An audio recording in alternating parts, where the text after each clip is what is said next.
Another question was, dear Swami, can you explain the metaphysics of money and abundance?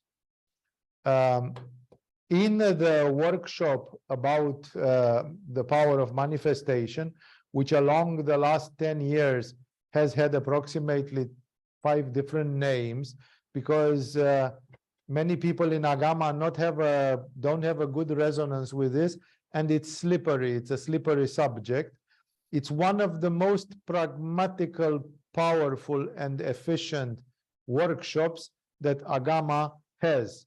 Believe me, in that workshop about the power of manifestation, we have put incredible stuff, incredible, efficient secrets from yoga, including mantras, self-hypnotic mechanisms, and other amazing stuff which we don't teach pretty much anywhere else in the workshops and courses of Agama. But again, there is a wonderful metaphysical presentation in understanding, first of all, that growing up in terms of power, including financial power and abundance, is something which is the will of God.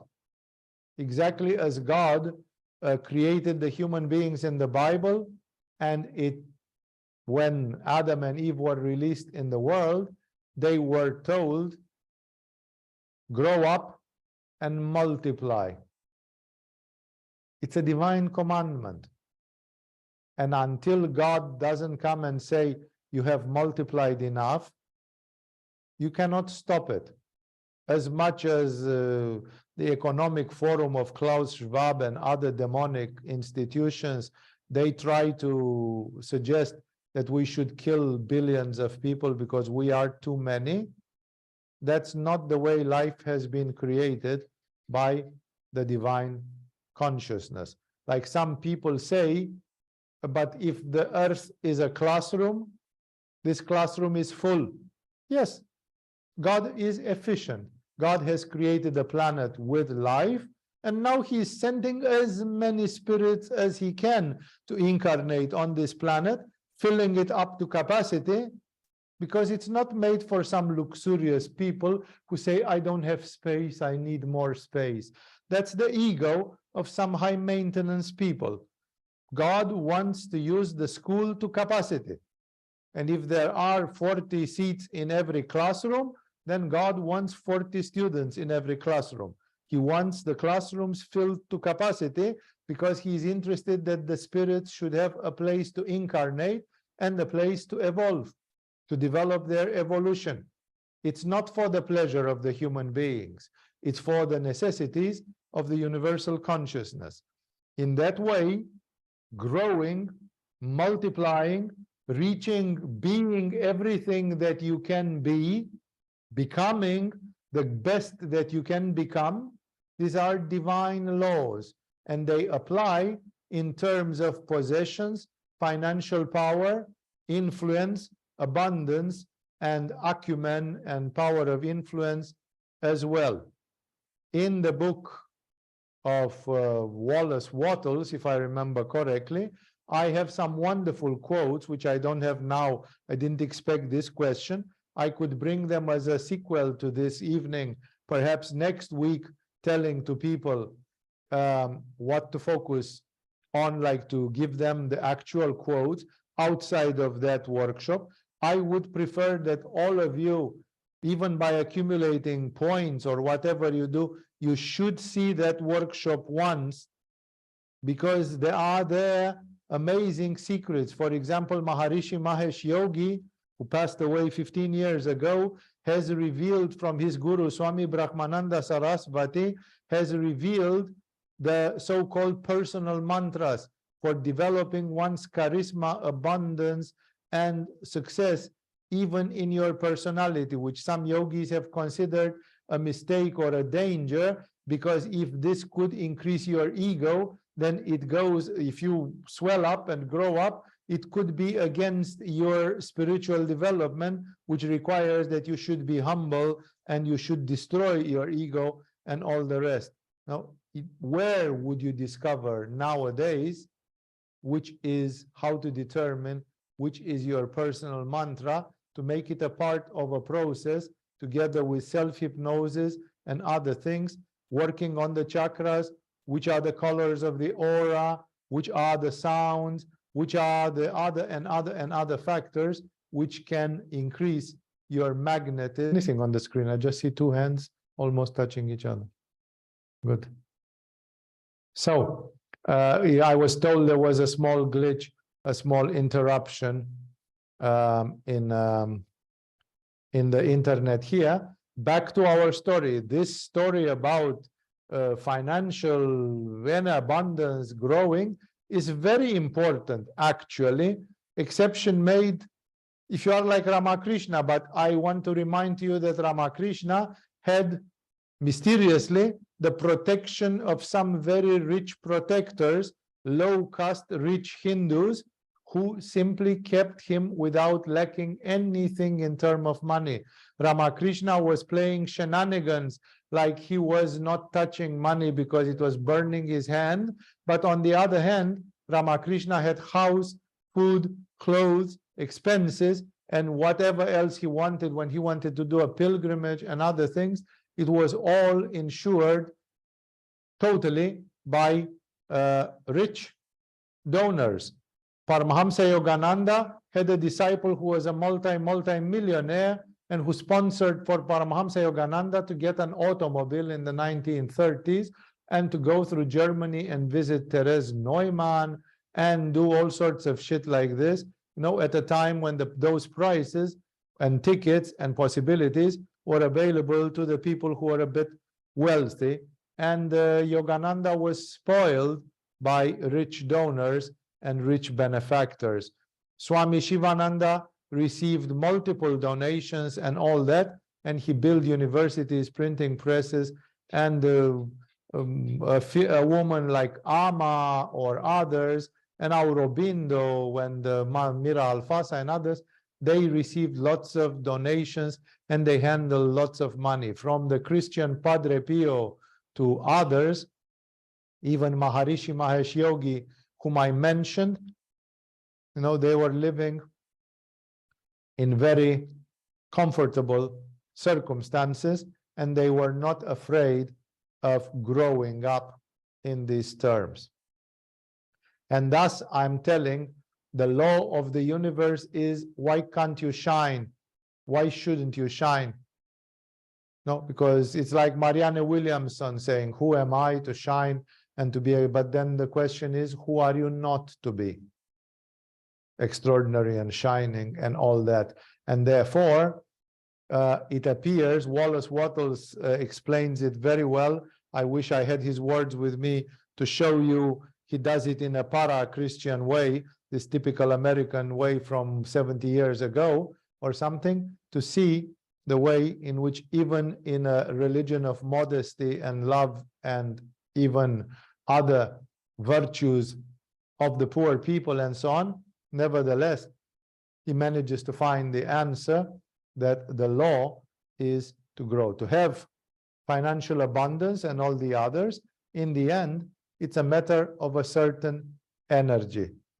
If you have this energy, then you can do certain things.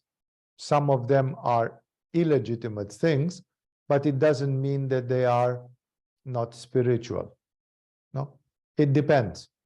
Yeah, it's very, very difficult to say. If the Apostle Paul, I'm just taking an example, was put in prison by a tyrant, and if you could come with 100,000 silver coins and give them to the jailer so you could free Paul and take him away, that is illegal according to the laws, and it would have been a very spiritual and beneficial thing to do to save Paul, the apostle of Christ, from torture, beating, and persecution.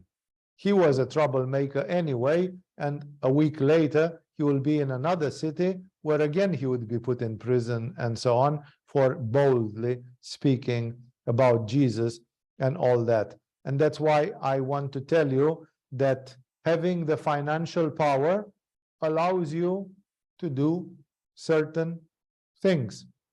No?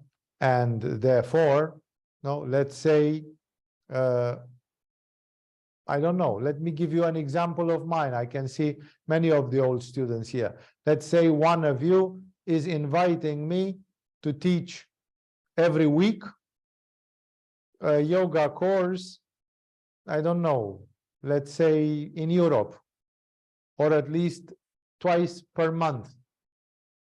No, that would mean that every 2 weeks I should take an airplane and go to Europe. I'm telling you clearly, at this age, in my present physical condition, I would not do that except if I can travel in business class and sleep during the flight. And therefore, ultimately, if I were to be able to teach yoga courses 2 times per month in Europe and still keep a foot in Thailand, all that it takes for me, it's money. Just enough money to have 2 first-class flights every month to Europe and back. No?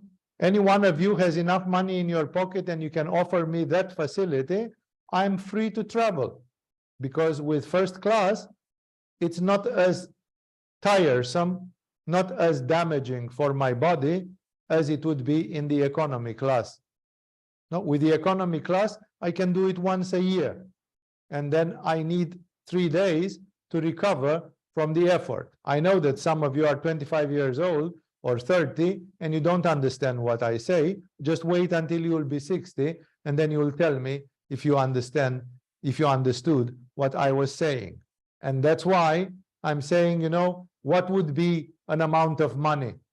No, of course I can make fun like Osho, the provoker.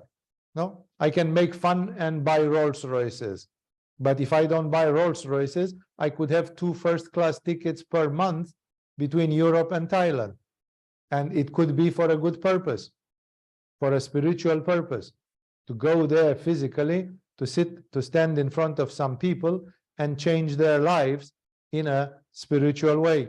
And that's why I say the financial power, the money and abundance, it gives you a certain power. It gives you the power to bend some karmic limitations. It gives you the power to do other. Do some people, sometimes people misuse it?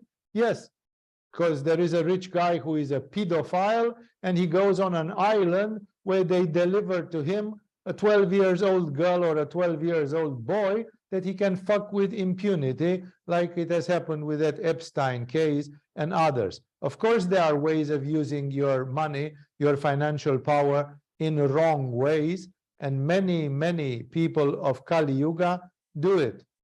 But Jesus wouldn't have used it in a wrong way. Shivananda did not use it in a wrong way. Padre Pio did not use it in a wrong way. Aurobindo and Mira Alfasa, they did not use it in a wrong way.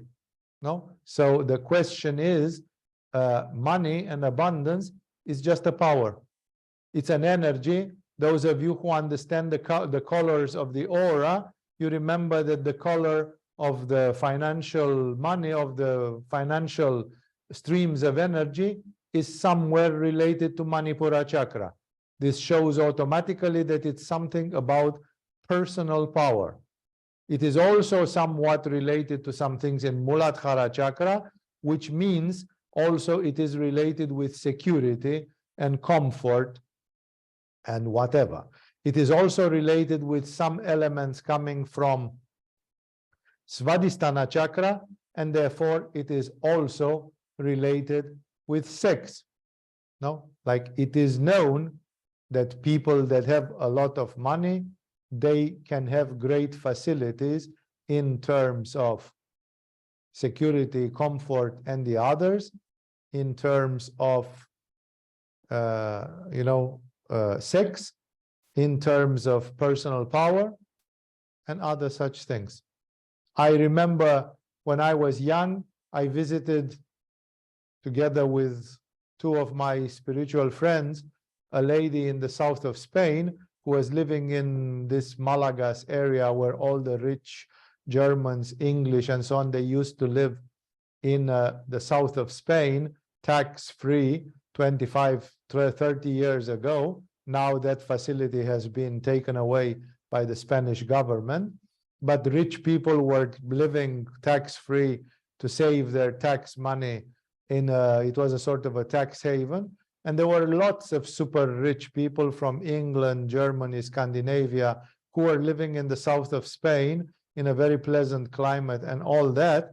And this woman was part of that community. Her husband was one of those guys, and she had married with him for money. She was a Capricorn woman, very pragmatical, and she had married for financial benefits. And then, you know, she saw that we were having a sort of a Ramakrishna, Francis of Assisi attitude to money, and that all this richness of theirs was not impressing us in any way. And she was trying to convince us that actually her point of view had some justification.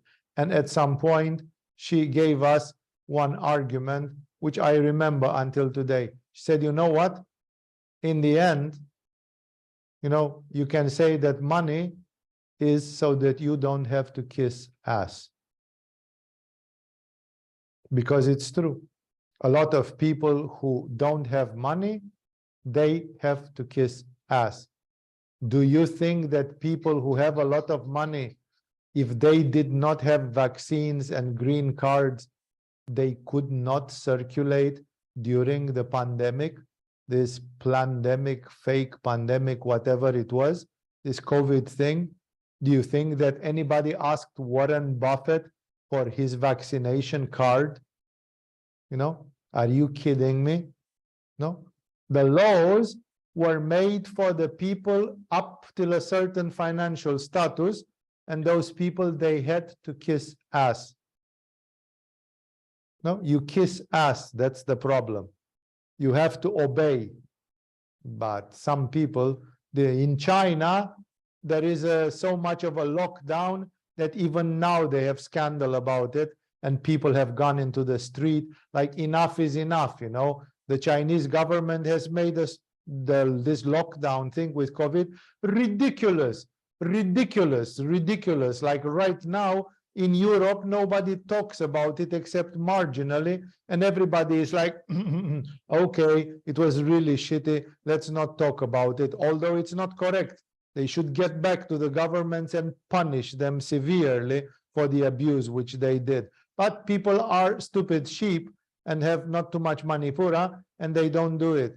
Do you think that rich Chinese people got vaccinated and got into lockdown? The guy who is the owner of Alibaba, the billionaire, whatever his name, do you think he was ever locked down? Do you think anybody asked him about a vaccine certificate? No, you are silly. So this is the power which comes from money. Legitimate or illegitimate, and illegitimate doesn't mean necessarily evil, but it can be used in bad and evil ways. The power which is coming from abundance and money is just an energy which is big in Manipura, somewhat big in Svadhisthana and Muladhara. It's an energy which is very big in the 3 lower chakras, and it gives to the person who has that a big financial power, and automatically a power in the world to be free to a certain extent, to not kiss ass. But some people are humble. They don't have enough manipura. They say, come on, man, my purpose in life is not to not kiss ass. No? It's exactly like Robin Williams in one of his shows in Broadway, when he was making fun, and he said, you know which is the country which will never start a war or a world war?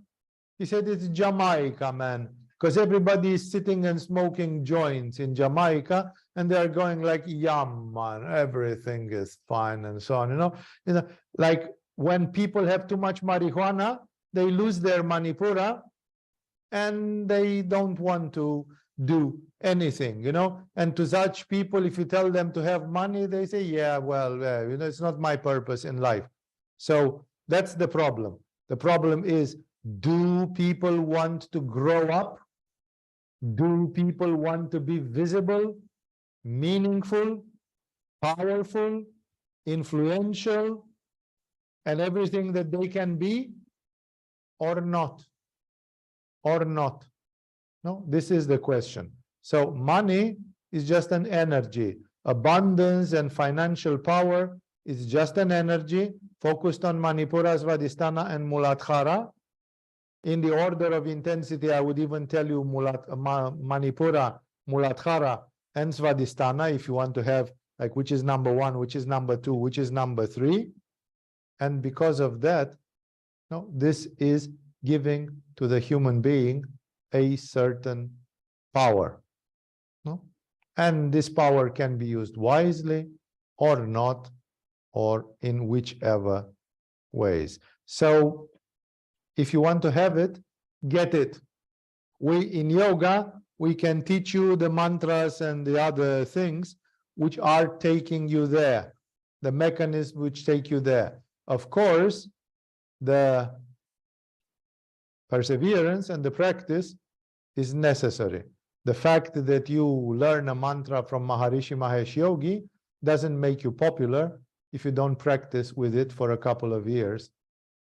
People who practice transcendental meditation with personal mantras, they discovered that they became socially successful and everything after 6 months to 2 years of their practice, daily practice. So in this way, a lot of things are possible. Therefore, there is a metaphysics of money and abundance. There were people, and you can see it with countries, that they accumulate money in their treasure house just to have them there. Like it is supposed that United States has a lot of gold in Fort Knox. It is supposed that the city of London is holding a lot of gold. It is supposed that, I don't know, whole treasuries of whole countries have been taken to other countries and plundered and so on. Why? Just to have it there. No, there are people who buy art, which is expensive but stolen, and they cannot show it publicly to anybody. No, there are paintings, which famous paintings like Ecce Homo of Tizian and others, which are stolen. It's probably in the safe room of a sheikh from Qatar. No, why would they keep it there? Just because it gives a feeling of power, because you are sleeping on top of it, exactly as a miserly man is putting $1 million under his mattress, and sleeping on that mattress gives you the feeling that you have a power, that you are controlling a lot of that energy. Poor people, as soon as they have some money, they behave like with a sperm. They ejaculate it immediately because they cannot hold it in their bladder. They cannot hold it in their body. As soon as they have $100 in their pocket, it itches them day and night until they spend it. But not Warren Buffett, not people of that caliber. They have learned to resist that twitch, that itching, and to have it there, to sleep on it. No? And you say, why don't they give it to the hungry children in Africa? Because for them, the feeling of sleeping on top of so much money is more important than the children from Africa, which they have never seen or heard, and for them they are an abstraction. But their own feeling of personal self-confidence and power is more important psychologically for them in their daily life. And thus, there is definitely a metaphysics of money and abundance. You can learn more about it in our workshop, which now is called the Power of Manifestation, and more by participating in the yoga courses and addressing such questions. The more advanced you go, the more you will know which are the good questions to ask to get the results concretely for these kinds of things.